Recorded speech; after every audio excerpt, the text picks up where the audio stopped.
What if the end of the world was not the end of everything? In Norse mythology, Ragnarok is not just a tale of destruction and death. It is the story of inevitable fate, where even the mightiest gods must face their doom.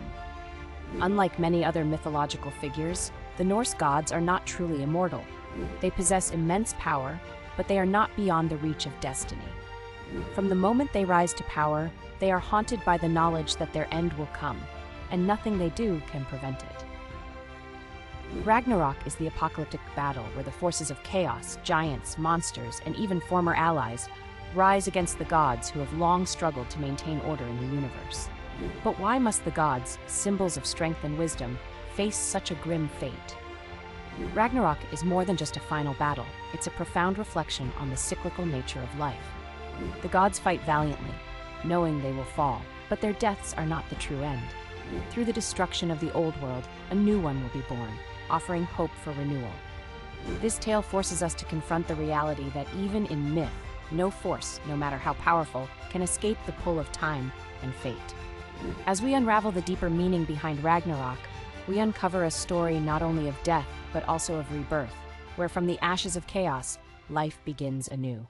The gods had always known that Ragnarok, the twilight of the gods, was inevitable. But now, the signs of doom began to manifest, undeniable and terrifying. A series of prophetic events unfolded like dark omens. The great wolf Fenrir, long imprisoned, broke free from his chains with a fearsome roar that echoed across the Nine Realms. The mighty Midgard serpent, coiled beneath the oceans, stirred and rose, sending tidal waves crashing upon the shores.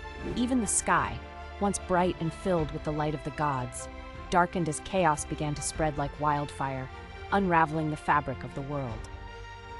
Odin, the wise All-Father, felt the weight of fate pressing down upon him.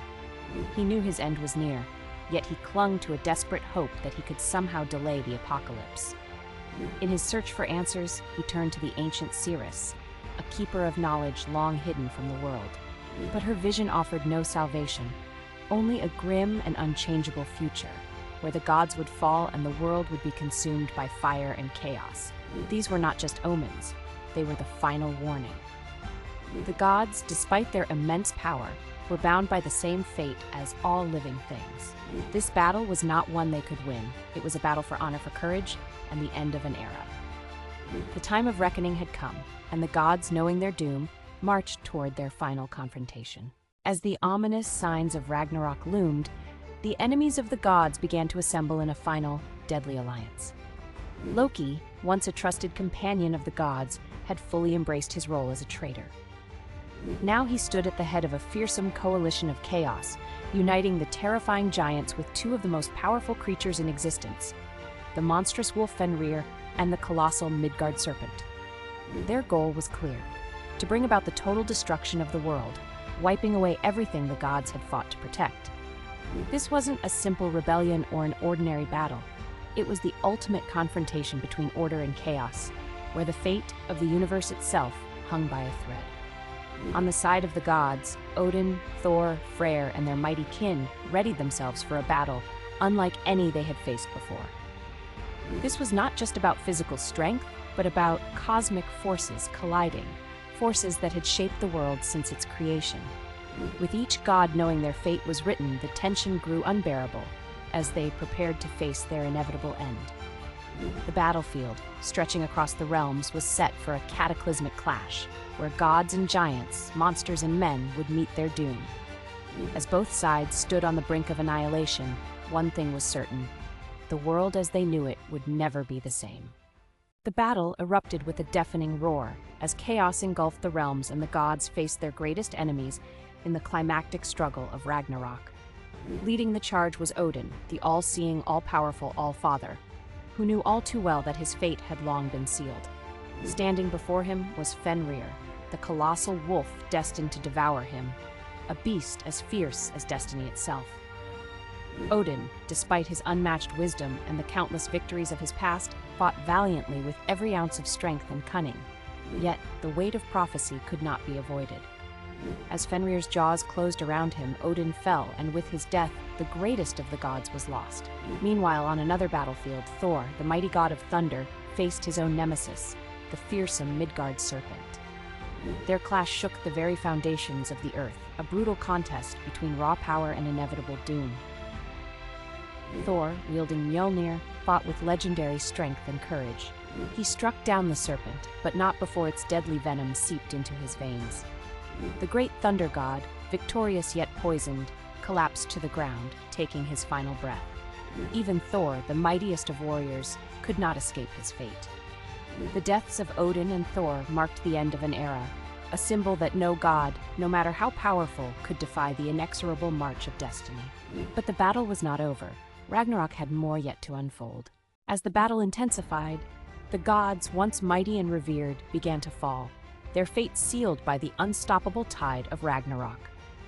Freyr, the god of fertility and peace, stood against Surtur, the fire giant whose very presence radiated destruction. Freyr's once magical sword, now dulled, could not match the power of Surtur's fiery blade, and he was struck down in a blaze of flames. His death was not just a loss for the gods, but a symbol of the collapse of the natural world he had protected for so long. Meanwhile, Loki, the trickster who had once been a brother to the gods, faced Heimdall, the ever-watchful guardian of Asgard. Their battle was a brutal clash of chaos and order, their destinies bound together. Both fought with unmatched ferocity, knowing that neither would leave the battlefield alive. When the dust settled, Loki and Heimdall lay side by side, their intertwined fates now complete. But the devastation did not end with their deaths. Surtur, unleashing the full fury of his fire, spread his flames across the 9 realms. The great tree Yggdrasil, the pillar of existence itself, shook as the cosmos crumbled. This was more than just the fall of gods. It was the collapse of everything that had ever been.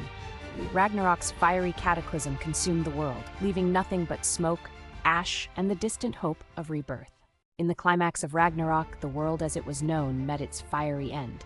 Surtur, the towering fire giant, unleashed his flames across the 9 realms, his destructive fury engulfing everything in sight. The skies, once illuminated by the gods' power, turned black as smoke choked the air, and the very ground beneath them split apart, torn by the sheer force of chaos. The gods, Odin, Thor, Freyr, had given everything to protect their realms, but it wasn't enough. The homes they had built, the kingdoms they ruled, and their own immortal existence were consumed by the unrelenting blaze. The old world crumbled into ash, and with it, the age of the gods came to an end. But as the flames raged and the world was torn apart, something remarkable was happening at the surface. A promise of renewal. The destruction was complete, but it wasn't final. Ragnarok was not only a tale of death and ruin, it was a story of rebirth. From the smoldering ashes of the old world, a new world would rise. Life, though fragile, had endured. In the terrifying conclusion of Ragnarok, we are reminded that every ending carries within it the seed of a new beginning. And sometimes, it is through destruction that true transformation is born. With the destruction of the old world now complete, what followed was not just devastation, but the beginning of something entirely new. As Surtur's flames gradually died down, the landscape, once consumed by fire and chaos, began to reveal signs of life. From the ashes of the old world, a new earth emerged, fresh, untouched, and full of potential. It was here, in this quiet aftermath, that 2 survivors, Leif and Lifthrasir, appeared, destined to repopulate this reborn world. Their emergence signaled the dawn of a new era, a fresh cycle of life ready to begin once again. Though the mighty gods of Asgard were gone, their legacy lived on. Some of their children, spared from the catastrophic events of Ragnarok, remained to guide this new existence. Most importantly, Baldur, the gentle god whose death had once foreshadowed the coming of Ragnarok, was resurrected, bringing with him a sense of hope and renewal. His return symbolized that even in the midst of great loss, life could find a way to flourish once more. This is the ultimate lesson of Ragnarok. It was never just about destruction. It was about transformation and the inevitable rebirth that follows. The world had been shattered, but from its ruins came the promise of a new beginning, a reminder that even in the darkest of times, the possibility of growth and renewal always remains.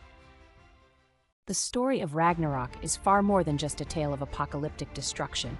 It's a profound reflection on the natural cycles of life, death, and rebirth.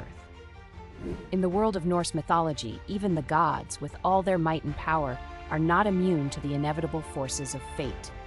Ragnarok reminds us that no matter how strong or immortal one may seem, everything is bound by time and destiny. But within this destruction lies a deeper truth. With every end comes the possibility of renewal. As the gods met their fated deaths, Odin consumed by the monstrous Fenrir, Thor perishing after slaying the Midgard serpent, their sacrifices were not in vain. The world as they knew it was engulfed in flames. But from those ashes, a new world began to emerge. Even in the darkest moments of chaos, hope flickered. Ragnarok isn't just about an ending. It's about the promise of something new being born in the aftermath of destruction. This timeless legend, passed down through generations, speaks to the resilience of life itself. It mirrors the cycles we see all around us: growth, decay, and rebirth, teaching us that no matter how final or devastating something may seem, there is always room for new beginnings. It's a story that continues to resonate, reminding us that change is inevitable, but with it comes the potential for renewal and hope.